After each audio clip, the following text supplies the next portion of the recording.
નંદેસરીમાં ફરી પ્રદૂષણનો મુદ્દો ગરમાયો. દીપક નાઇટ્રેટની ચીમનીમાંથી કાળો ધુમાડો નીકળતો વિડીયો વાયરલ. જીપીસીબીની કાર્યવાહી સામે સવાલ. ઔદ્યોગિક વિસ્તાર નંદેસરીમાંથી પ્રદૂષણને લઈને એક મોટા સમાચાર સામે આવી રહ્યા છે. કેમિકલ ક્ષેત્રની જાણીતી કંપની દીપક નાઇટ્રેટ ફરી એકવાર ચર્ચાના કેન્દ્રમાં આવી છે. પ્રાપ્ત વિગતો અનુસાર આજે વહેલી સવારે કંપનીની ચીમનીમાંથી કાળા રંગનો ધુમાડો નીકળતો હોવાનો એક વિડીયો સામે આવ્યો છે. વિડીયોમાં દીપક નાઇટ્રેટ કંપનીની ચીમનીમાંથી કાળો ધુમાડો નીકળતો સ્પષ્ટ જોઈ શકાય છે.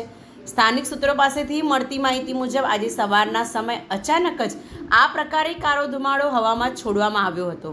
આ દ્રશ્યો સામે આવ્યા બાદ આસપાસના વિસ્તારના લોકો અને પર્યાવરણ માટે કામ કરતી સંસ્થાઓમાં ચિંતાની લાગણી વ્યાપી ગઈ છે. સ્થાનિકોનો આક્ષેપ છે કે સવારના સમયે આ પ્રકારે ધુમાડો નીકળવાથી વાતાવરણ પર તેની અસર પડી શકે છે. પર્યાવરણના નિયમોના પાલનને લઈને સ્થાનિક રહીશો દ્વારા અવારનવાર ચિંતા વ્યક્ત કરવામાં આવતી હોય છે. આ અગાઉ પણ દીપક નાઇટ્રેટ કંપની અલગ અલગ કારણોસર ચર્ચામાં રહી ચૂકી છે. વધુ એકવાર આ દ્રશ્યો સામે આવતા સવાલો ઊભા થઈ રહ્યા છે.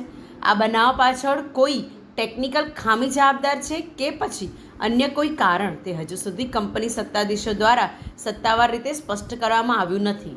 આ વિડીયો સામે આવ્યા બાદ ગુજરાત પ્રદૂષણ નિયંત્રણ બોર્ડ જીપીસીબી આ બાબતની નોંધ લેશે કે કેમ તેના પર સૌની નજર મંડાયેલી છે. કંપની પ્રશાસન કે પ્રદૂષણ નિયંત્રણ બોર્ડ દ્વારા શું ખુલાસો કરવામાં આવે છે તે જોવું મહત્વનું રહેશે. આપણું ગુજરાત ન્યૂઝ જવાબદાર ચેનલ તરીકે આશા રાખે છે કે ઉદ્યોગો અને તંત્ર પર્યાવરણની સુરક્ષા પ્રત્યે હંમેશા જાગૃત રહે.